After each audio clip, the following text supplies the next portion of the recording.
Dear students, आज का video chemistry को इजी करने के लिए हेल्प करेगा। ये आपके लिए मददगार साबित होगा। देखिए, इसमें फर्स्ट पॉइंट है एक्शन विद PCl5। जब भी हम PCl5 से किसी कंपाउंड की रिएक्शन करते हैं तो हमेशा POCl3 बाहर होता है एज वेल एज वहाँ से HCl बाहर हो सकता है और हमेशा हेलो कंपाउंड का फॉर्मेशन होगा। एक बार फिर से सुनिए, जब भी हम PCl5 से रिएक्शन कराते हैं तो हमेशा POCl3 रिमूव होता है और HCl वहाँ से निकल सकता है और हमेशा हेलोजन कंपाउंड का फॉर्मेशन होता है। ठीक है, कैसे होता है देखिए। जैसे मान लो यहाँ पर एग्जाम्पल लिया है मैंने, ये है C2H5OH, ये इथेनॉल है, इथाइल अल्कोहल, और इसको मैं PCl5 से रिएक्ट करा रहा हूँ। तो आप बहुत अच्छे से जानते हैं कि PCl5 को आप कैसे ब्रेक कर सकते हो। ये देखिए, PCl3 Cl और Cl में इस तरह ब्रेक कर सकते हो। क्यों? क्योंकि आपको पता है POCl3 बाहर निकलेगा तो क्या होगा। आप देखिए, यहाँ से धीरे से ये POCl3 बाहर निकाल दो, निकाल दिया। यहाँ से H और Cl को बाहर आप निकाल सकते हो। ठीक है, और ये Cl जब इस C2H5 से जुड़ जाएगा तो ये कंपाउंड बनाएगा क्या, C2H5Cl। ये देखिए, ठीक है, बाहर क्या निकला था पहले, POCl3, और अभी क्या बाहर निकला, HCl। तो ये बात बिल्कुल मान लीजिए आप कि POCl3 तो हमेशा बाहर निकलेगा ही, कोई सा भी कंपाउंड हो, मगर HCl बाहर निकल सकता है और नहीं निकल सकता है। ठीक है, हमेशा हेलो कंपाउंड का फॉर्मेशन होता है। तो ये बात आपको समझ में आनी चाहिए। ठीक है, अगर हम आगे चलें, हम बात करेंगे एक्शन विद SOCl2। जब भी हम SOCl2 की किसी कंपाउंड से रिएक्शन करते हैं तो हमेशा SO2 बाहर निकलेगा और HCl बाहर निकल सकता है और हमेशा कंपाउंड का फॉर्मेशन होगा क्या, हेलो कंपाउंड। ठीक है, एक बार फिर से देखिए, जब भी हम SOCl2 से रिएक्शन कराते हैं किसी भी कंपाउंड की तो हमेशा SO2 बाहर निकलता है, HCl बाहर निकल सकता है और हेलो यौगिक और हेलो कंपाउंड का फॉर्मेशन होगा। ठीक है, एग्जाम्पल वही लेने को कोई सा भी ले सकते हैं, लेकिन इथाइल अल्कोहल का मैं आपको एग्जांपल लेके बता रहा हूँ, जैसे C2H5OH, और यहाँ पर हम इसकी रिएक्शन करेंगे SOCl2 के साथ। इसको खोलो जरा, कैसे, SOCl एंड Cl, ऐसे आपको पता है SO2 बाहर निकलता है। ये देखिए, आप SO2 बाहर निकाल दीजिए, यहाँ से ये HCl बाहर निकाल दीजिए, ये देखिए, फिर इस Cl को जोड़ दीजिए तो ये कंपाउंड बनेगा हेलो कंपाउंड। ये बन गया, निकला क्या बाहर था, SO2, और क्या बाहर निकला था, HCl। ये देखिए, तो ये आ गया होगा। ठीक डियर, हम आगे चलते हैं। अगर हम एक्शन विद PCl3 की बात करते हैं तो यहाँ पर आपको दो बात ध्यान में रखना पड़ेगा कि जब भी PCl3 से हम रिएक्शन कराते हैं तो H3PO3 बाहर निकल सकता है, और अगर कंपाउंड में सोडियम प्रेजेंट है तो Na3PO3 बाहर निकलेगा। अब मैं आपको समझाता हूँ कैसे। देखिए कि मान लो मैंने यहाँ पर फिर से इथाइल अल्कोहल ले लिया, ये देखो C2H5OH, और मैं इसकी रिएक्शन कराऊंगा PCl3 के साथ। तो डियर स्टूडेंट्स, हमेशा याद रखना कि जब भी PCl3 से आप रिएक्शन कराओगे तो बिकॉज Cl यहाँ पर 3 है और सामने वाला कंपाउंड जो है एक ही है, तो आप 3 का पहले मल्टीप्लाई कर देना। क्यों? इसलिए ताकि ये रिएक्शन बैलेंस हो जाए। तो याद रखना, अगर आप PCl3 से रिएक्शन करा रहे हो तो सामने वाले कंपाउंड में 3 का मल्टीप्लाई आपको करना पड़ेगा। ठीक, अब आपको पता है कि इसमें देखो सोडियम नहीं है तो क्या बाहर निकलेगा, ये H3PO3। ठीक है, तो कैसे बाहर निकलेगा, देखो H3P1O3, बस ये बाहर कर दीजिए। ये देखो आगे 3 है ना, तभी तो बोल रहे हैं H3P सिंगल O3, तो यहाँ से क्या हो जाएगा, ये देखिए H3PO3 बाहर हो गया और मेन कंपाउंड क्या बनेगा, बिकॉज आगे 3 है तो देखो 3 यहाँ हो जाएगा C2H5 और 3 बन जा 3Cl, देखो 3Cl और 3 यहाँ पर ये हैं तो आगे 3 लगा दिया, मतलब ये हो गया बैलेंस, ये हेलो कंपाउंड बन गया। ठीक है, तो आपको समझ में आ रहा होगा कि बहुत इजी है डियर, बहुत सिंपली देखिए आप जरा एक बार फिर से, कि जब भी PCl5 से रिएक्शन होगी हमेशा POC3 बाहर निकलेगा, जब भी SOCl2 से रिएक्शन होगी तो हमेशा SO2 बाहर निकलेगा, जब भी PCl3 से रिएक्शन होगी अगर सामने वाले कंपाउंड में सोडियम नहीं है तो H3PO3 बाहर निकलेगा, और अगर सोडियम होता तो फिर NH3PO3 बाहर निकलता। चलो इसको भी समझते हैं। जैसे मान लो मैं यहाँ पर H की जगह Na लिख लेता हूँ, ठीक है, C2H5ONa, अब इसका नाम हो जाएगा सोडियम एथॉक्साइड, ठीक है। अब इसकी रिएक्शन करेंगे हम PCl3 के साथ, बिकॉज 3 है तो 3 का मल्टीप्लाई कर दो, ये एरो मार दो। अब क्या होगा, देखो Na3PO3, तो बस इतने को बाहर कर दो, लो सिंपल। तो यहाँ से ये Na3PO3 बाहर हो गया, और प्लस क्या बचेगा, C2H5 3 है तो 3, यहाँ C2H5 और Cl भी 3 है तो आगे 3 लिखा है, इसका मतलब ये हो गया बैलेंस, 3 1 जा 3, ये देखो। तो ये इतना क्लियर। चलिए अब हम डियर बात करेंगे हेलोजनेशन, नाइट्रेशन एंड सल्फोनेशन की। तो डियर स्टूडेंट्स हमेशा याद रखिए, जो हेलोजनेशन, नाइट्रेशन एंड सल्फोनेशन होते हैं ये इलेक्ट्रोफिलिक सब्स्टिट्यूशन रिएक्शन का एग्जाम्पल होते हैं। हिंदी में सुने, हेलोजनीकरण, नाइट्रीकरण, सल्फोनीकरण, ये जो भी होते हैं ये इलेक्ट्रॉन स्नेही प्रतिस्थापन अभिक्रिया का उदाहरण होते हैं। कहने का मतलब ये है कि इनमें जो पॉजिटिव पार्ट है वो अटैक करेगा। मैं आपको समझाऊंगा थोड़ी देर में न्यूक्लियोफाइल, इलेक्ट्रोफाइल, लेकिन अभी मैं बता रहा हूँ कि हेलोजनेशन हो, चाहे नाइट्रेशन हो, चाहे सल्फोनेशन हो, इसमें जो इलेक्ट्रोफाइल यानी जो पॉजिटिव पार्ट है वो अटैक करता है, ठीक है। चलिए अब हम शुरू करते हैं हेलोजनेशन।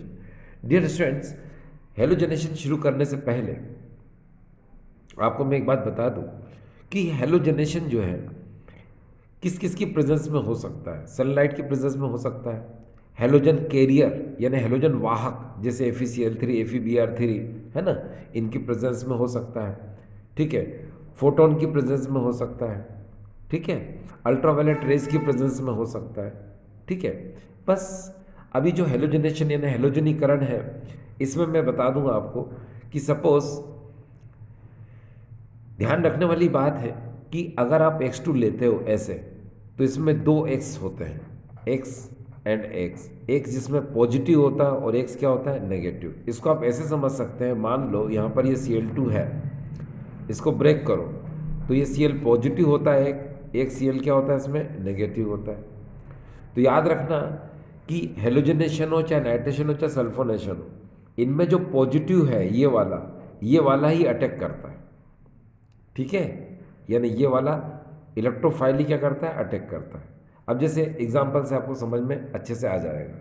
जैसे यहाँ देखिए, ये हमारे सामने है बेंजीन, इसको हमने ऐसे बना दिया।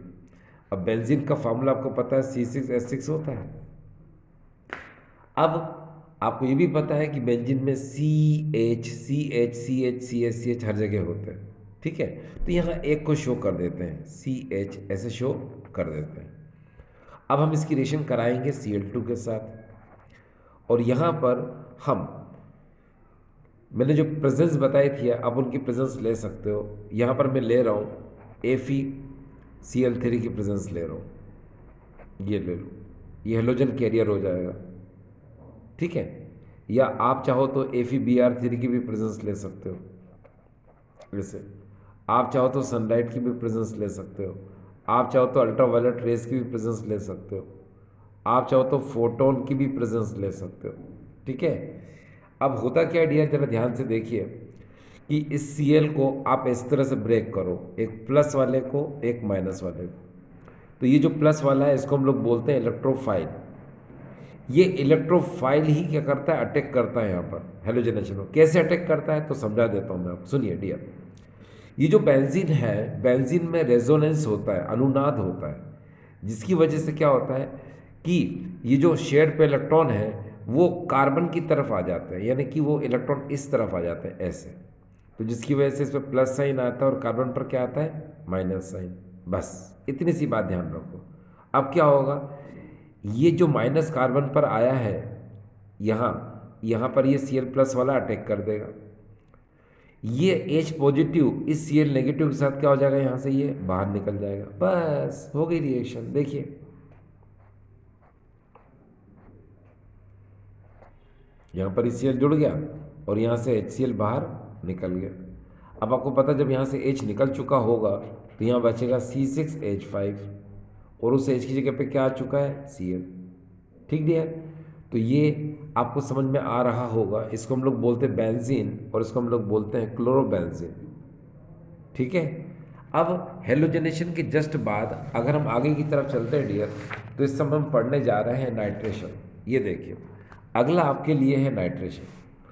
अब नाइट्रेशन भी मैंने बताया आपको इलेक्ट्रोफिलिक सब्स्टिट्यूशन रिएक्शन है ये भी। तो इसमें भी क्या करेंगे, देखो यहाँ याद रखने की ज़रूरत है, नाइट्रेशन में हमेशा ये जो HNO3 होता है ये कंसंट्रेट होगा।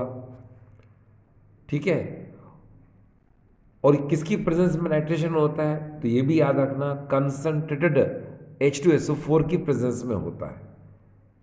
लेकिन मेन अटैकिंग एजेंट कौन होता है, कंसंट्रेट HNO3 होता है। तो पहले इसको ब्रेक कर लो। ब्रेक कैसे करोगे, देखो इसको ब्रेक ऐसे करते हैं, OH नेगेटिव में और NO2 पॉजिटिव में, ये ऐसे ब्रेक होता है। तो यहाँ पर ही जो NO2 पॉजिटिव है यही है इलेक्ट्रोफिलिक रिएजेंट, यही अटैक करेगा। ठीक है, अब देखो कैसे, यहाँ पर सपोज मैंने ले लिया ये बेंजीन C6H6, इसकी रिएक्शन कर रहा हूँ मैं HNO3 के साथ कंसंट्रेटेड नाइट्रिक एसिड, और किसकी प्रेजेंस में, कंसंट्रेटेड H2SO4 यानी कंसंट्रेटेड सल्फ्यूरिक एसिड की प्रेजेंस में। तो क्या होता है, ये HNO3 को मैंने खोल के बताया आपको, इस तरह से इसको खोल लो, NO2 पॉजिटिव और OH नेगेटिव।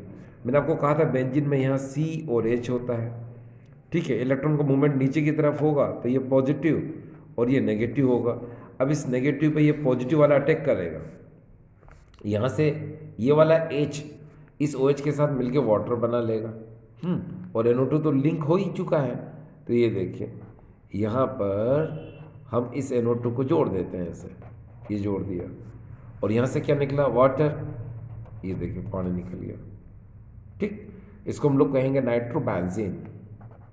ये हो जाएगा यहाँ पर नाइट्रोबेंजीन, इस तरह से।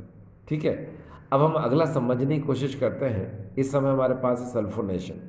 देखो डियर, सल्फोनेशन में भी हम जो H2SO4 यूज़ करते हैं, है ना, कंसंट्रेटेड H2SO4 यूज़ करते हैं, इसको पहले ब्रेक कर लो आप। कैसे, देखो ये भी ब्रेक ऐसे ही होगा, OH negative plus SO3H positive, ऐसे ब्रेक होगा। तो इसमें ये है electrophilic substitution. Electrophilic substitution reaction यही करेगा, इसी को हम लोग बोलते हैं इलेक्ट्रोफाइल। ठीक है, अब देखो बेंजीन ले लेते हैं हम इस तरह से। ये देखिए हमने बेंजीन ले ली, इसके C और H को ऐसे शो कर दिया।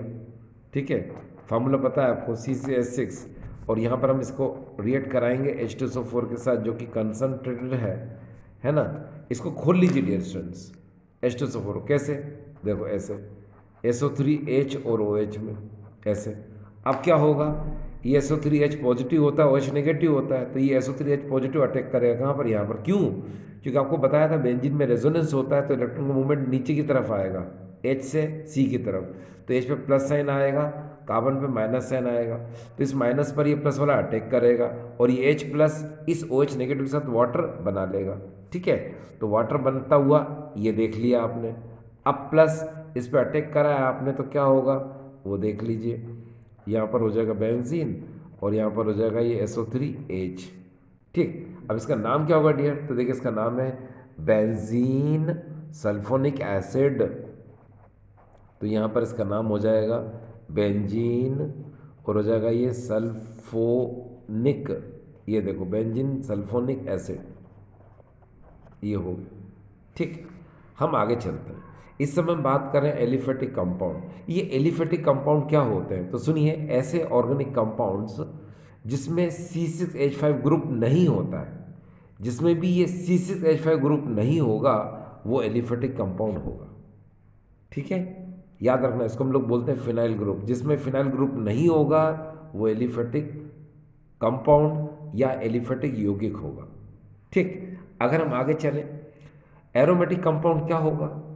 एरोमेटिक कंपाउंड क्या होते हैं? तो सुनो, ऐसे ऑर्गेनिक कंपाउंड जिनमें फिनाइल ग्रुप होता है वो एरोमेटिक कंपाउंड होते हैं। ठीक है, जिनमें भी ये C6H5 ग्रुप होगा वो सारे के सारे क्या होंगे?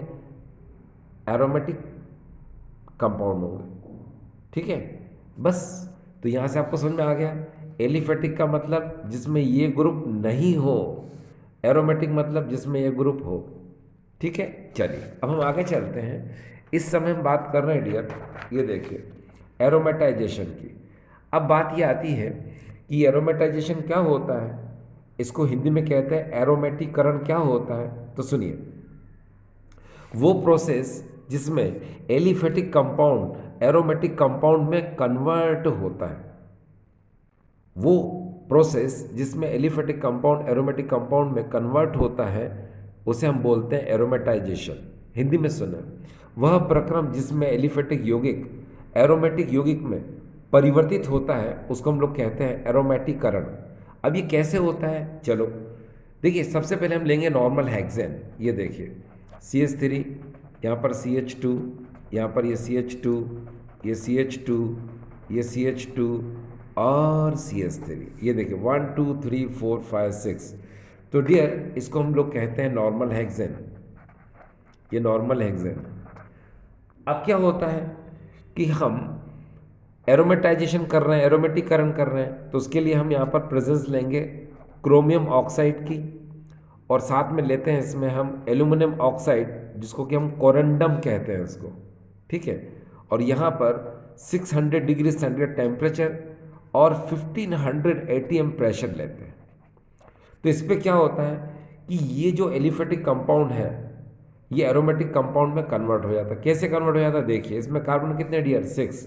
तो पहले आप 6 कार्बन को ऐसे कर दीजिए, देखिए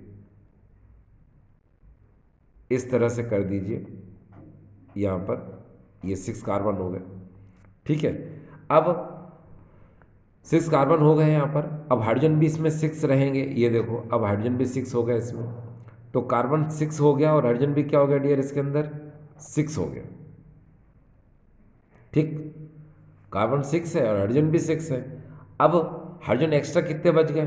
तो देखो 3 और 2 5, 5 और 2 7, 7 और 2 9, 9 और 2 11, 11 और 3 14।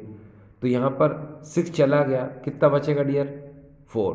तो यहाँ हो जाएगा डियर ये 4H2, यानी कि 8, 8 6 14, यानी कि 8 4, 8 एंड 6 14 होता है। तो 8 6 14, यानी कि आपको पता है इसका फार्मूला क्या है? ये देखिए C6H14, इसी को हम लोग ने कहा नॉर्मल हेक्सेन।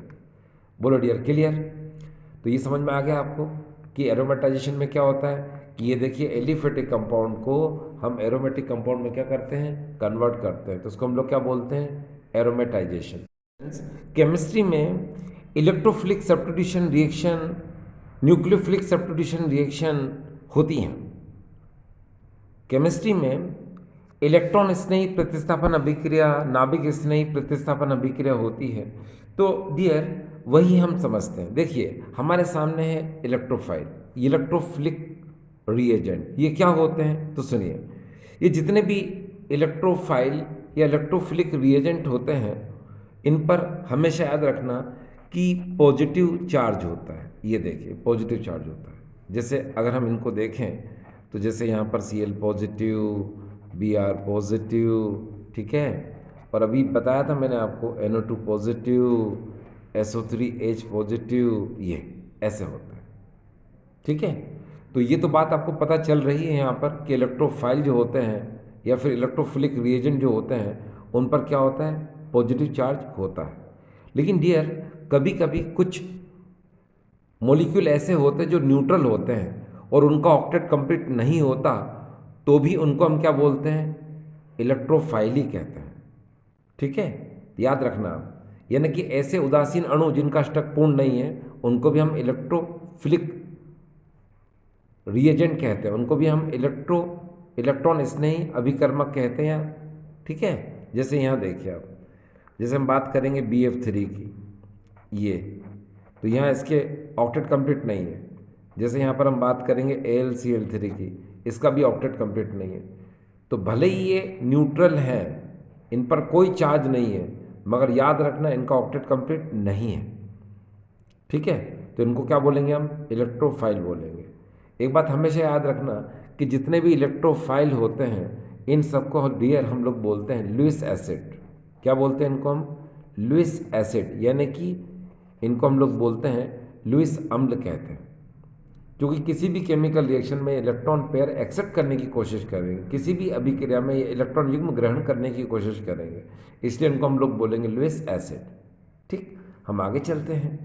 हम बात करेंगे यहाँ पर, अभी मैं आपको ये इलेक्ट्रोफिलिक रिएजेंट, इलेक्ट्रोफाइल, ये मैं हेलोजनीकरण, नाइट्रीकरण, सल्फोनीकरण में समझा चुका हूँ, है ना, हेलोजनेशन, नाइट्रेशन, सल्फोनेशन में, ठीक है।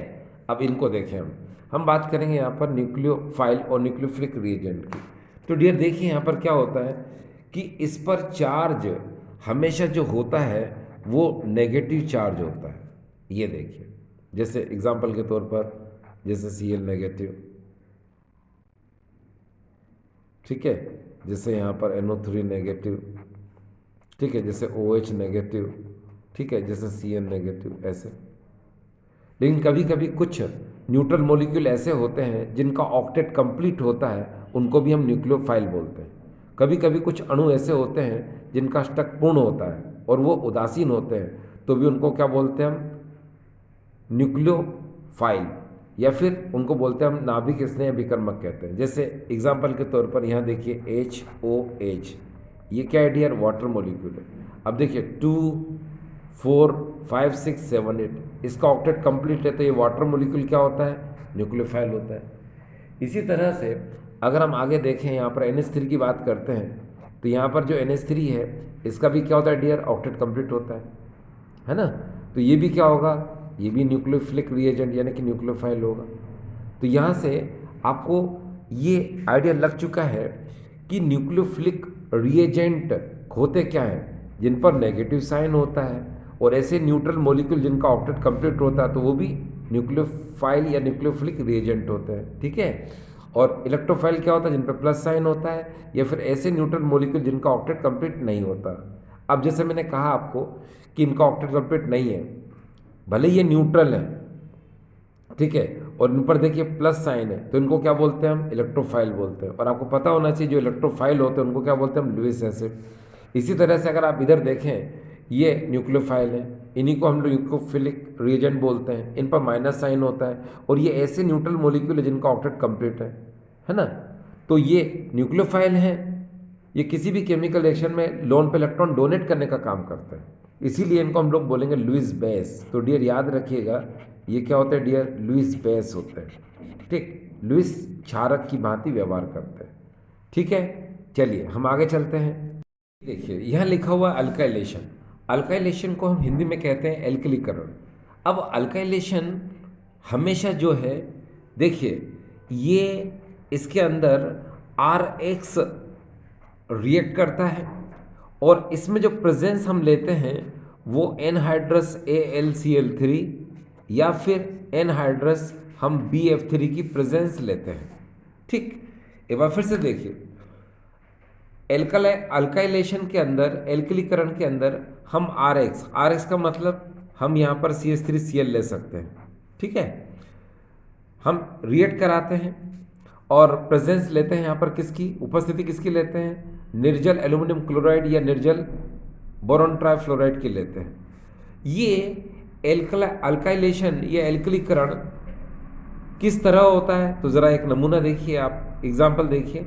जैसे मान लो हमारे सामने है ये बेंजीन, और हम इसकी रिएक्शन कराएंगे CH3Cl के साथ, और प्रेजेंस हम ले सकते हैं यहाँ पर, ये देखिए ये है एनहाइड्रस AlCl3 की। तो क्या होगा? देखिए CH3 यहाँ पॉजिटिव होता है, Cl क्या होता है? नेगेटिव। मैंने पहले भी कहा था C और H में H पॉजिटिव होता है और C क्या होता है? नेगेटिव, क्योंकि बेंजीन में रेजोनेंस अनुनाद होने की वजह से इलेक्ट्रॉन ऊपर से नीचे आते हैं, है ना। तो ये क्या है? ये H है, और ये बॉन्ड और ये सी है, तो इलेक्ट्रॉन कहाँ इस तरह मूव करता है, तो ये प्लस हो जाता है, ये माइनस। अब इस माइनस से CH3 अटैक करेगा और ये H पॉजिटिव Cl नेगेटिव के साथ निकल जाएगा। तो ये देखिए यहाँ से HCl मैंने निकाल दिया, बचेगा क्या, ये CH3 जो है बेंजीन के टॉप पर, बेंजीन के ऊपर जुड़ जाएगा। और जब बेंजीन के ऊपर CH3 आ जाता है तो उसको हम लोग बोलते हैं टॉल्यूइन। ठीक है, तो ये अल्काइलेशन हो गया। अब हम बात करेंगे एसाइलेशन और एसिटाइलेशन। तो याद रखिए, एसिलीकरण या एसिटिलीकरण में हमेशा जो रिएक्शन होती है वो इसके साथ होती है, देखिए CH3COCl के साथ होती है, या फिर आपने देखा होगा कि एसिटिक एनहाइड्राइड के साथ CH3CO इसके साथ, या तो इसके साथ आप करा दो या इसके साथ करा दो, और प्रेजेंस जो रहेगी वो एनहाइड्रस AlCl3 या फिर एनहाइड्रस BF3 की प्रेजेंस ही रहेगी। ठीक है डियर। अब देखिए क्या होता है, इसका एग्जांपल देखिए आप। जैसे मान लो हमारे पास ये बेंजीन है, ये देखिए, और हम बेंजीन को रिएक्ट कराएंगे CH3COCl के साथ, और प्रेजेंस हमने ली है यहाँ पर, ये देखिए एनहाइड्रस हम ले रहे हैं AlCl3 की। तो क्या होता है डियर कि ये CH3 हम यहाँ पर बात कर रहे हैं एसाइलेशन की, तो माफ़ करना, यहाँ पर CH3COCl लेना पड़ेगा क्योंकि हल्का ये CH3COCl ले लेते हैं। ये देखिए, अब इसके अंदर डियर देखिए क्या होगा, इसके अंदर यहाँ पर आपको पता है C ऊपर होता है H, ठीक है, इसमें रेजोनेंस होने की वजह से इलेक्ट्रॉन ऊपर से नीचे आएंगे, तो ये H पे प्लस आएगा, कार्बन पे क्या आएगा डियर, माइनस। अब इतनी सी बात ध्यान रखना जो मैं कह रहा हूँ कि CH3CO जो है ये पॉजिटिव पार्ट होता है, और Cl क्या होता है, ये नेगेटिव पार्ट होता है। ये देखिए, तो ये पॉजिटिव पार्ट जो है ये अटैक करेगा कार्बन पर, और ये H पॉजिटिव Cl के साथ निकल जाएगा, और ये देखो HCl निकल गया। अब ये जो CH3CO है ये ऐसे उल्टे जुड़ जाएगा, यानी CO से ये लाइक दिस ऐसे, तो क्या होगा, अब देखिए यहाँ पर हम इसको लिखेंगे COCH3, ये देखो। अब डियर एक बात याद रखिए कि जब बेंजीन पे COCH3 होता है तो हम इसको बोलते हैं एसीटोफिनोन। आप पहले इसको हाइड कर लो, अब बोलो इसको क्या बोलोगे, COCH3 को एसीटो, फिर CH3 को हाइड कर लो, क्या बोलोगे, फिनोन। तो देखिए एसीटोफिनोन, ये देखिए। अब डियर एक बात हमेशा ध्यान रखिए, आप पूरी केमिस्ट्री में, चाहे आप 11th के स्टूडेंट हो, चाहे 12th के स्टूडेंट हो, या IIT या JEE के स्टूडेंट हो, हमेशा याद रखिए कि अल्काइलेशन एंड एसिटाइलेशन और एसाइलेशन ये दोनों फिडेल-क्राफ्ट रिएक्शन में होते हैं। जब भी आपको फिडेल-क्राफ्ट रिएक्शन दिखेगी तो याद रखिए या तो वहाँ अल्काइलेशन होता है या एसिटाइलेशन होता है।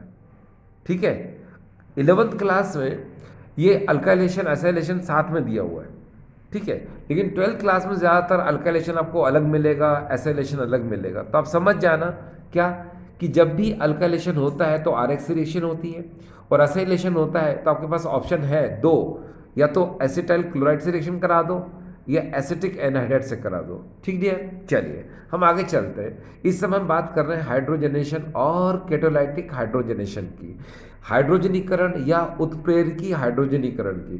तो याद रखिए डियर, यहाँ हाइड्रोजनेशन में हम जो रिएक्शन कराते हैं वो H2 के साथ रिएक्शन कराते हैं, और वो भी किसी न किसी मेटल की प्रेजेंस में, किसी न किसी धातु की उपस्थिति में। जैसे अगर हम यहाँ देखें, हम प्रेजेंस के तौर पे ले सकते हैं निकिल, नहीं तो हम Pt ले सकते हैं, नहीं तो हम Pd ले सकते हैं। ठीक है, Pd यानी पैलेडियम, ये Pd देखिए, nickel, platinum and Pd palladium. अब यहाँ पर अगर हम टेम्परेचर देखें डियर, तो हम ले सकते हैं यहाँ पर 200 डिग्री सेंटीग्रेड से 250 डिग्री सेंटीग्रेड, इतना हम टेम्परेचर ले सकते हैं। अब क्या होगा, लिसन, हम हाइड्रोजनेशन जब भी कराते हैं, कैटालाइटिक हाइड्रोजनेशन कराते हैं, तो हम H2 से रिएक्ट कराएंगे किसी भी कंपाउंड की। ठीक है, जैसे यहाँ एग्जांपल देखिए, मैं आपको बताने की कोशिश करूँ कि मेरे पास यहाँ पर अगर देखने लायक है तो ये देखिए, ये क्या है डियर, ये क्या है, इसको हम लोग बोलते हैं कार्बोनाइल ग्रुप, और कार्बोनाइल ग्रुप को हम रिएक्ट कराएंगे H2 के साथ। तो H H यहाँ जुड़ जाएगा O के साथ और एक H जुड़ जाएगा C के साथ, तो यहाँ हो जाएगा इस तरह से, देखिए CHOH हो जाएगा और ये अल्कोहल का फॉर्मेशन हो जाएगा डियर। ठीक है, अब हाइड्रोजनेशन का जस्ट उल्टा डीहाइड्रोजनेशन होता है। आपने देखा होगा DE मीन्स रिमूव यानी रिमूवल। तो जब भी डीहाइड्रोजनेशन हो यानी कि हिंदी में से कहते हैं विहाइड्रोजनीकरण, और विहाइड्रोजनीकरण में क्या होता है, हाइड्रोजन अणु बाहर निकलता है। अब ये किसकी प्रेजेंस में निकलता है, चलो शुरू करते हैं। देखिए डियर स्टूडेंट्स, आप बहुत अच्छे से जानते हैं कि जब भी हमको डीहाइड्रोजनेशन करना हो, विहाइड्रोजनीकरण करना हो, तो हम कॉपर की प्रेजेंस लेते हैं और टेम्परेचर लेते हैं 573 केल्विन, ठीक है, या फिर 300 डिग्री सेंटीग्रेड टेम्परेचर। जैसे यहाँ देखिए, अगर हम बात करें CH3CH2OH, ये हमारे पास है एथेनॉल, और हम यहाँ पर ले रहे हैं कॉपर और टेम्परेचर ले रहे हैं यहाँ पर 300 डिग्री सेंटीग्रेड या फिर 573 केल्विन। तो क्या होगा, H2 बाहर हो जाएगा। ये देखो भाई, H2 बाहर होना है, हाँ? तो यहाँ से एक H बाहर होता है और एक H यहाँ से बाहर होता है, ओवरऑल H2 बाहर करना है बस। तो क्या बचेगा यहाँ पर, यहाँ बचेगा CH3CHO। क्यों, क्योंकि मैंने कहा ना आपसे, एक H यहाँ से बाहर कर दो, एक H यहाँ से बाहर कर दो, तो यहाँ से H2 बाहर हो जाएगा, तो बनेगा क्या, ये। अब अगर हम आगे बात करते हैं एस्ट्रिफिकेशन, तो याद रखिएगा एस्ट्रिफिकेशन वो प्रोसेस होती है जिसमें ईस्टर का फॉर्मेशन होता है, यानी कि RCOOR का फॉर्मेशन होता है। अब ये ईस्टर का फॉर्मेशन आप कैसे भी कर सकते हो, ठीक है ना डियर। जैसे अगर आप कार्बोक्सिलिक एसिड ले लो, ये देखो RCOOH, ठीक, और इसकी रिएक्शन कर दो अल्कोहल के साथ, ये देखिए। लेकिन याद रखिए कि जब भी हम ईस्टरिफिकेशन की बात करते हैं, यानी कि ईस्टर का फॉर्मेशन करते हैं, ईस्टर का निर्माण करते हैं, तो उस समय प्रेजेंस की फॉर्म में एसिड या बेस होता है, अम्ल या क्षार की उपस्थिति में ही एस्टरीकरण या एस्टरिफिकेशन होता है। तो आप यहाँ पर ले सकते हो एसिड या फिर बेस की प्रेजेंस ले सकते हो। अब देखो क्या होगा, यहाँ से H और यहाँ से OH बाहर कर दो, जैसे ही H2 बाहर हो जाएगा R जुड़ जाएगा इसके साथ, तो ये देखिए क्या हो जाएगा, RCOOR, ये ईस्टर फॉर्मेशन हो गया और यहाँ से वाटर मॉलिक्यूल निकल गया, इसलिए हम इसको बोलते हैं ईस्टरिफिकेशन। अब याद रखिए, ट्रांस ईस्टरिफिकेशन का मतलब क्या होता है, तो ट्रांस का मतलब होता है बदलना, यानी कि चेंज होना। आपने सुना होगा ट्रांसपोर्ट, ट्रांसजेंडर, ठीक है। तो यहाँ पर क्या आता है, ट्रांस एस्टरिफिकेशन। तो ट्रांस एस्टरिफिकेशन का मतलब होता है कि वो प्रोसेस जिसमें एक एस्टर दूसरे एस्टर में क्या होता है डियर, कन्वर्ट होता है। अब कैसे, जैसे मान लो आपके पास यहाँ पर RCOOR कोई ईस्टर है और अब आप उसको R-OH अल्कोहल से अगर आप रिएक्ट करा दो, तो क्या होगा, ये R इस OH के साथ चला जाएगा, है ना, और ये R- यहाँ जुड़ जाएगा और दूसरा ईस्टर का फॉर्मेशन हो जाएगा। अब ये भी याद रखना कि ट्रांस एस्टरिफिकेशन जो है एस्टरिफिकेशन की तरह एसिड और बेस की प्रेजेंस में होता है, ठीक है। बस ये हो गया, ये देखिए, और यहाँ से क्या निकला बाहर, ROH, ये, ठीक। अब हम बात करेंगे डी कार्बोक्सिलेशन। तो डियर स्टूडेंट्स याद रखिएगा कि डी कार्बोक्सिलेशन का मतलब होता है removal of CO2 from carboxylic group या फिर कार्बोक्सिलिक एसिड। बस इतना याद रखिए, कहने का मतलब यह है D carboxylation means removal of CO2 from carboxylic group और कार्बोक्सिलिक एसिड। हिंदी में सुने, इसको डी कार्बोक्सिलेशन को बोलते हैं विकार्बोक्सिलीकरण, और विकार्बोक्सिलीकरण में हम CO2 को कार्बोक्सिलिक अम्ल से या फिर उसके समूह से निकालते हैं, ठीक है। अभी समझ में आ जाएगा। दूसरी बात, डी कार्बोक्सिलेशन जो होता है ये हमेशा सोडा लाइम की प्रेजेंस में होता है, ठीक है। चलो एग्जांपल देख लो, नो प्रॉब्लम। जैसे यहाँ देखिए, आपको थोड़ा ठीक लगेगा।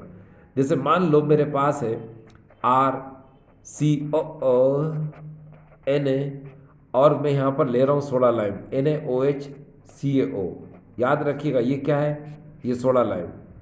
तो जब इसके साथ इसकी रिएक्शन करेंगे तो यहाँ से ये CO2 देखो क्या किस फॉर्म में बाहर निकलेगा, Na2CO3 की फॉर्म में बाहर निकलेगा।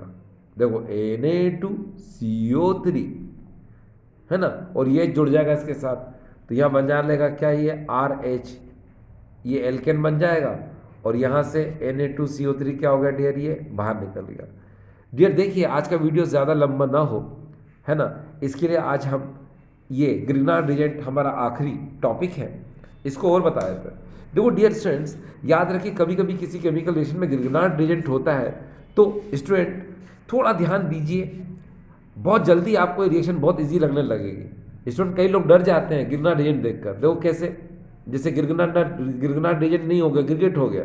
देखो जैसे अगर आप जरा देखें इसको कैसे, RMgX, ये है ग्रिग्नार्ड रिएजेंट, जहाँ पर R क्या होता है रेडिकल, और यहाँ पर Mg मैग्नीशियम मेटल है, X का मतलब होता है हेलोजन।